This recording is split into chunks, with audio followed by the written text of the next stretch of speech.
Hi po sa lahat, is mapagpalang gabi, araw po sa bawat isa sa atin sa CIY Europe at sa CIY Philippines. At sa ating mga kapatid na nakatune in saan banda ko kayo naroon. At tayo po ay mag-aral ng banal at makapangyarihang salita ng Diyos. At bago po tayo mag-umpisa, tayo po ay manalangin. Lord, marami pong salamat sa iyong banal at makapangyarihang salita na patuloy naming napapag-aralan at nagbibigay sa amin ng kalakasan.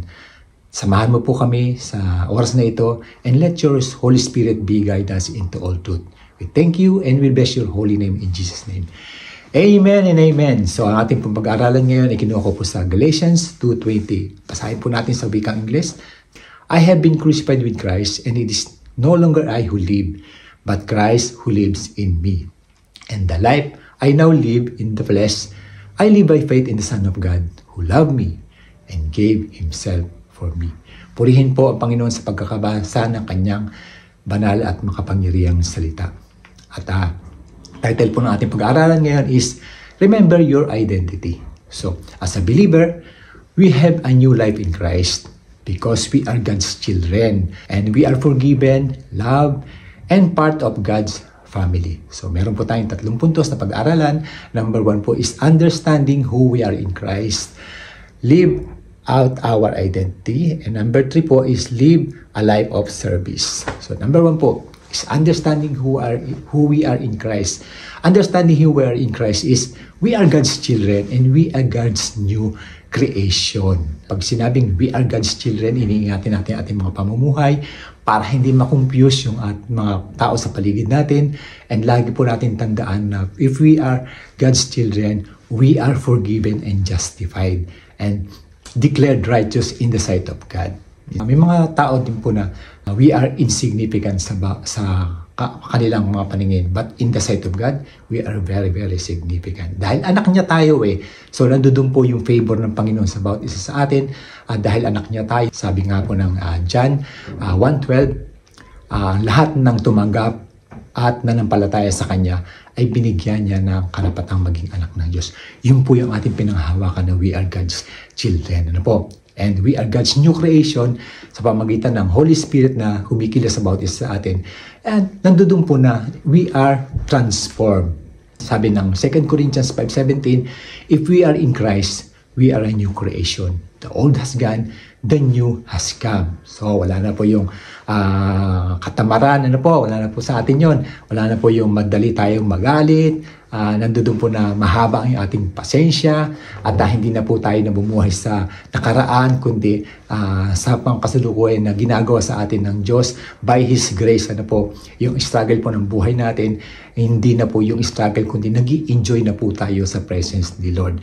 Yan po yung ating identity. Yan po yung inyong identity bilang mga anak ng Diyos. Ini-enjoy po natin yung presence ni Lord sa buhay natin. Hindi yung pleasure dito sa mundo ang ating ini-enjoy kundi yung kapangyarihan ng Diyos, yung pag-ibig niya na naranasan natin araw-araw ng buhay natin. Ano po, sa pagtatrabaho natin, sa paglabas at pag-uwi natin ng bahay, nandun po yung pag-iingat ng Panginoon. Tayo ay anak ng Diyos. Yan po ipapakita natin sa mundong ito. And number 2 po is live out our identity. How to live out our identity? Ito po, pag may dumarating pong mga problema sa atin, we are prepared. Hindi po pag tayo nagkaroon ng financial difficulties, kasi isip natin ay mangutang. Ang una-una natin ginagawa, nananalangin tayo. Yun po yung buhay natin bilang Kristiyano.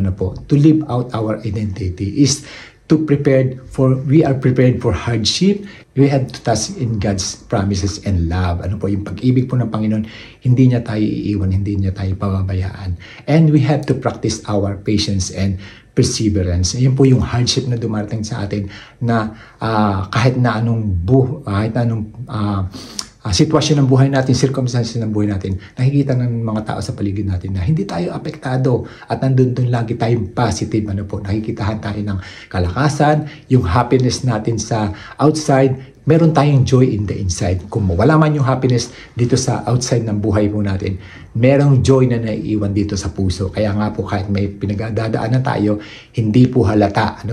So we have to practice our gratitude naman, yung pagpapractice natin gratitude, lagi tayong nagpapasalamat. Kahit binigay ng Panginoon o hindi, magpasalamat pa rin tayo at lagi tayong nananalangin sa Kanya. Oras-oras ng buhay natin nananalangin. Ibig sabihin, lagi tayong nagpapasalamat sa lahat. Buhay, yung hininga, yung lakas, nakakapagtrabaho tayo, matino yung pag-iisip natin, at mula sa pagtulog hanggang pagising, sinasamahan tayo ng Panginoon. Ano po? So, yung number 3 po is live a life of service. Ano po yun?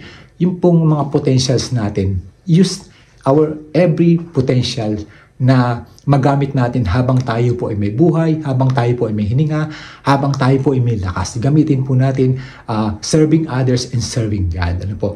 Yun po yung kailangan nating gawin, na makita yung identity natin dahil nga po sa pag-serve natin sa kapwa natin, dahil nga po sa binigay ng Diyos na kalakasan sa atin. Gamitin natin ito para mapaluguran natin ang Panginoon, para mag-glorify natin si Lord.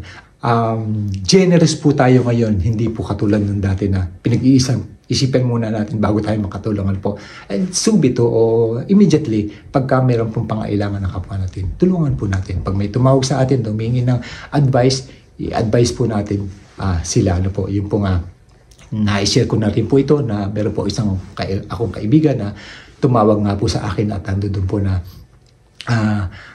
nasa hopeless situation siya dahil meron po siyang family problem, ano po, at gusto niyang takasan, gusto niyang iwasan, gusto niya lumipat ng ibang lugar at gusto nga niya pumunta dito. Sabi ko, huwag mong takasan yung problema, ipanalangin mo sa Panginoon. Huwag kang magdidesisyon ka ako ng negative yung emotion mo, kundi ipanalangin mo siya sa Panginoon. At pinagpray ko nga po siya at nandun po na iyak po siya ng iyak at nagpapasalamat siya dahil meron daw po siyang nakakausap at wala nga daw po siyang kaibigan at kamag-anak doon. Sabi ko, ako yung kaibigan mo na handang mag-advise sa'yo.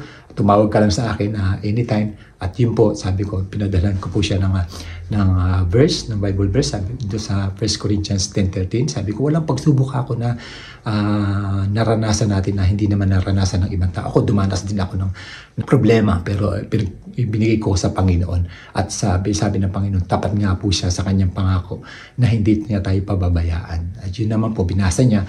And then one day nga po, tumawag siya sa akin at sabi niya sa akin ay nakatulog daw po siya dahil nga daw po sa problema, hindi talaga siya nakakatulog. Bakit daw po siya nakatulog? Dahil po siya nanalangin. At pagising niya ng umaga, ibang pakaramdam niya, nakapagtrabaho siya ng maayos. So glory to God po. At yun po yung pagsiserve natin sa kapwa. Gamitin po natin every potential ng buhay po natin para makapag-serve tayo. Hindi lang po yung pera, hindi lang po yung ibang bagay sa ating buhay makakatulong tayo, kundi yung pong mga salita ng Diyos. Yan po ay napakalaking tulong sa kapwa natin. Gamitin natin every minute, every hour ng buhay natin habang tayo nandito pa sa lupa at habang tayo nagpapatuloy. Gamitin natin pagsiserve sa kapwa at to glorify God. Ano po yun? Napaka-importante. Naalalaman po ng Panginoon lahat ng ginagawa natin. Wala pong lihim sa Kanya. At bilang conclusion po, and to find our identity in Christ is to seek the things that are above. Ano po? Kung nasaan si Kristo. At ang sabi nga po ng Colossians 3:2, sabi niya, set your mind on things above, not on things on the earth.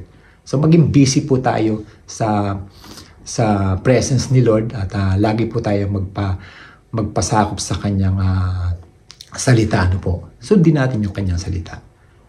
Amen. I hope and pray na may natutunan po tayong lahat. God bless po everyone. Let us pray. Lord, maraming salamat muli sa iyong banal at makapangyarihang salita na amin nakapag-aralan. Ikaw ang patuloy na malugod. Ano po yung binibigay mo sa amin dito? And to remember our identity. To live a life of service. To live out our identity. And yung pong we are God's children and understanding who we are in your sight, Panginoon. Kaya dalangin namin, samahan mo kami sa bawat araw ng buhay namin. Ikaw ang patuloy na magbigay sa amin ng knowledge and wisdom. Ingatan mo po kami araw-araw. Thank you and we bless your holy name. In Jesus' name, amen. God bless for everyone.